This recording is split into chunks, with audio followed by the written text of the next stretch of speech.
میں آپ کو بتا دیتا ہوں کہ امریکن میڈیا نے اپنی انویسٹیگیشن کے مطابق جو خبر لکھی ہے وہ ایکچولی کیا ہے. انہوں نے کہا جو افشا ہوئی ہیں معلومات ان سے پتہ چلتا ہے کہ پاکستانی فوج نے احتجاج پر وحشیانہ کریک ڈاؤن کا منصوبہ بنایا تھا، جس میں لائیو فائر اور اس کے بعد کور اپ شامل تھا. لائیو فائر کہتے ہیں کہ جو ریئل بلٹ ہوتی ہے جس سے فائر کرتے ہیں بندہ مر جاتا ہے، وہ والی. اور کور اپ کا مطلب ہے بعد میں جو کچھ بھی ہوا، جو سین تھا اس کے اوپر سے سارے ثبوت مٹا دینا، اسے کور اپ کہتے ہیں. میں آسانی کے لیے آپ کو بتاتا جاؤں گا. انہوں نے کہا جی پاکستان آرمی نے نومبر میں قید سابق وزیر اعظم عمران خان کے حامیوں کے خلاف ایک مہلک قسم کا کریک ڈاؤن کرنے کا منصوبہ بنایا تھا، اور وہ یہ کلیم کر رہے ہیں کہ پاکستانی فوج کے اندر ایک ذریعہ ہے کوئی بڑا تگڑا، اس کے ذریعے سے ان کو یہ معلومات ملی ہیں، اور دوسرے ذریعے نے اس معلومات کی تصدیق بھی کی ہے، یعنی کاؤنٹر چیک کیا انہوں نے ان کے مطابق. حکومت کے ملٹی سٹیج پلان کے انکشافات، وہ کہہ رہے ہیں جو چیزیں ہمیں پتہ چلی ہیں وہ یہ ہے، اس میں کمیونیکیشن کو بلیک آؤٹ کرنا تھا، سنائپرز تعینات کیے گئے، آنسو گیس سے مسلح فوجی تک کا معاملہ، اور پھر اسلام آباد کے دل کے اندر ناکہ بندی کی گئی ہے حکمت عملی کے ساتھ، اور لائیو گولہ بارود کا استعمال بھی شامل تھا. یہ ظاہر کرتا ہے کہ پاکستان کی فوجی حکومت اپنے حامیوں کے بارے میں کس حد تک خطرے کی گھنٹی محسوس کر رہی ہے. یعنی یہ جو حکومت بنی ہوئی ہے اس کو ملٹری کی بیکنگ ہے، اور یہ کیسے اپنے آپ کو خطرے میں محسوس کر رہے ہیں. اور پھر پاکستان تحریک انصاف جو عمران خان کی ہے اور ان کے خلاف یہ کارروائی. اور پھر انہوں نے کہا کہ پھر بھی ایک ہی وقت میں ذرائع کی طرف سے جو ان کو اطلاعات ملی ہیں اس کے مطابق وہ یہ کہتے ہیں کہ انتقامی کارروائی کے امکان کی وجہ سے وہ اپنا نام ظاہر نہیں کر رہے، جو بھی سورسز ہیں وہ نہیں بتا رہے کہ ان کا نام کیا ہے. اور لیکن حکومت نے بار بار انکار کیا ہے کہ کوئی کسی قسم کا اس طرح کا جو آپریشن، جو تفصیلات آپ کہہ رہے ہیں وہ ایسے نہیں ہوا. اور یہ چیز ظاہر کرتی ہے کہ حکومت کو بڑا کانفیڈنس ہے کہ وہ اختلاف رائے کو کچلنے کی طاقت رکھتے ہیں، ان کی صلاحیت بہت زیادہ ہے، وہ اختلاف رائے کی صلاحیت کو کچل سکتے ہیں اور وہ تحریک انصاف کی کمر توڑ دیں گے. منصوبہ بندی کے علم کے ساتھ ایک دوسرے ذریعے، ایک اور ذرائع جو ہے وہ بھی اس کو تصدیق کر رہے ہیں. یعنی وہ انہوں نے کیا یہ ہے کہ ایک ذریعے سے خبر دی، دوسرے سے تصدیق کی، اور پھر ملٹیپل سورسز جو ہے ان سے انہوں نے اس کو کنفرم کرتے رہے خبر کو، پھر انہوں نے چھاپ دی. بہرحال انہوں نے کہا جی کہ اسی قسم کا خاکہ چھپا ہے باقی ساری جتنے بھی سورسز سے خبریں آئی ہیں. انہوں نے کہا کہ 26 نومبر کو عمران خان صاحب نے دارالحکومت اسلام آباد میں مظاہروں کی کال دی تھی. یہاں پہ فیکچولی غلط ہے، وہ 24 نومبر کو عمران خان صاحب نے کال دی تھی، لیکن 26 کو کیونکہ وہ سارا انسیڈنٹ ڈی چوک میں سانحہ ہوا تو اس وجہ سے 26 نومبر سب کے دماغ میں ہے.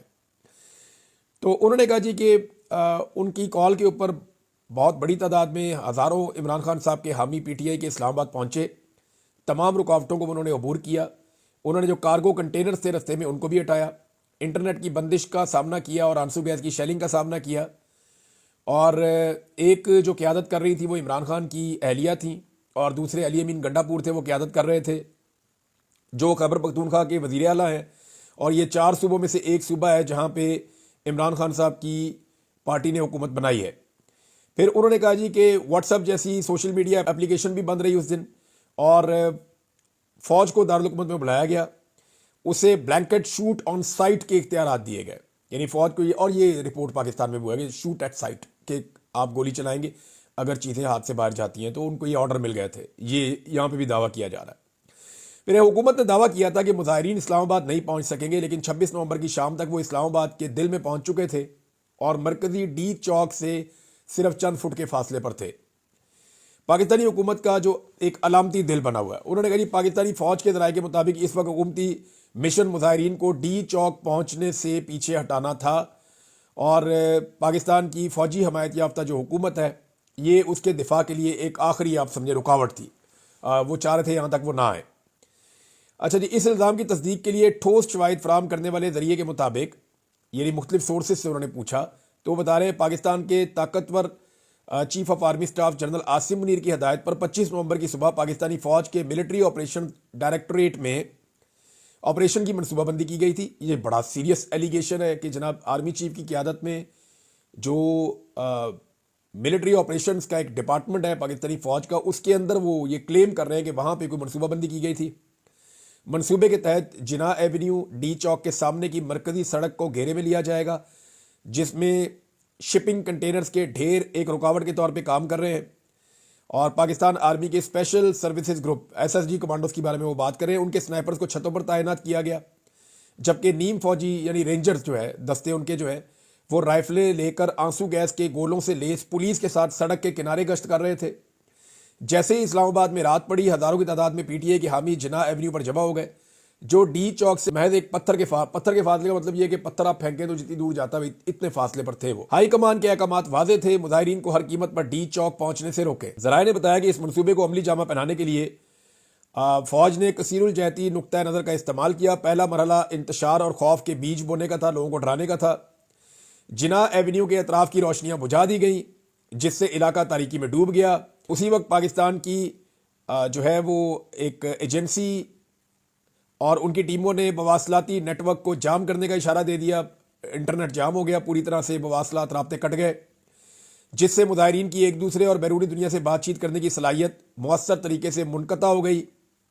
ذرائع کے مطابق یہ بلیک آؤٹ مظاہرین کے حوصلے پست کرنے اور ان کے حوصلے پست کرنے کے لیے ڈیزائن کیا گیا تھا، ڈرانے کے لیے، پریشان کرنے کے لیے کیا گیا تھا۔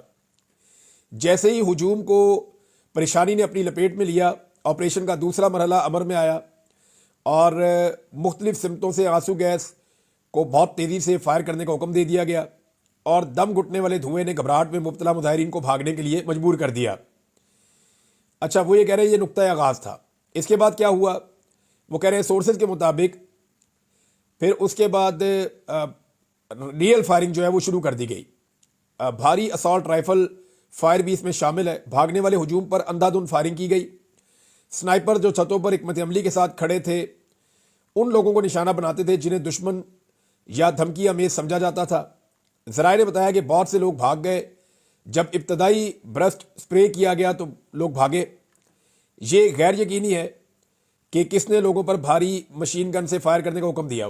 ابھی یہ اس بارے میں کہہ رہے ہیں کہ یہ اس وقت کس نے موقع پہ حکم دیا کہ آپ بھاری ہتھیاروں سے فائر کر دیں لوگوں کے اوپر، اس بارے میں وہ کہہ رہے ہیں یہ غیر یقینی ہے۔ عمران خان کی بہن علیمہ خان کے بارے میں انہوں نے لکھا کہ وہ موقع پہ موجود تھیں اور انہوں نے انٹرویو دیتے ہوئے ڈراپ سائٹ کو بتایا کہ آنسو گیس کے ساتھ ساتھ شوٹنگ کی بھی تفصیل بتائی۔ انہوں نے کہا کہ جب مظاہرین اندھیرے میں ڈوب گئے تو قریبی کاروں نے نشانہ بننے سے بچنے کے لیے اپنی لائٹیں بند کر دیں اور مکمل اندھیرا ہو گیا اور موبائل فون بھی بند کر دیے گئے۔ انہوں نے کہا کہ نوجوان مظاہرین نے آنسو گیس کے جو گولے گر رہے تھے انہیں اٹھا کر واپس پھینکنے کا کام کیا، جبکہ جو بزرگ مظاہرین تھے وہ ان کے اوپر کپڑا ڈال رہے تھے، ان کو ڈھانپ رہے تھے۔ انہوں نے مزید کہا کہ ریلی سارا دن ایسے لگتا تھا جیسے ایک تہوار کی طرح آگے جا رہی ہے، لوگ بالکل پرامن تھے۔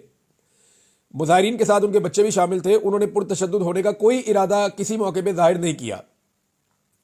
پھر انہوں نے کہا کہ یہاں لکھا ہے کہ اس آپریشن کے دوران درمیانی اونچائی پر اڑنے والے جو ڈرونز ہیں جن کے بعد تھرمل امیجنگ کی صلاحیت موجود ہے۔ تھرمل امیجنگ کہتے ہیں جی یہ جو ایسا ڈرون جو نیچے اگر اندھیرا بھی ہے نا تو وہ انسانی باڈیز کو دکھاتا ہے۔ یہ بارڈر پہ استعمال کیا تھا، امریکن نے بہت استعمال کیا، انڈینز کے پاس بھی ہیں، ہمارے پاس بھی ہے۔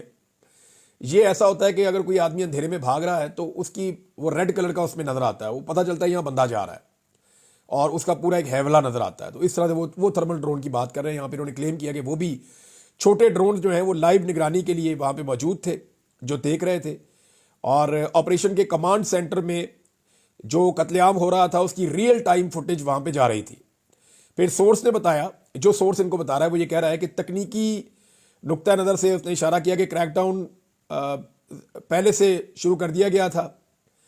پھر ایک اور چیز انہوں نے کہی کہ آپریشن کے آخری مرحلے میں ایک تیز اور مکمل صفائی شامل تھی۔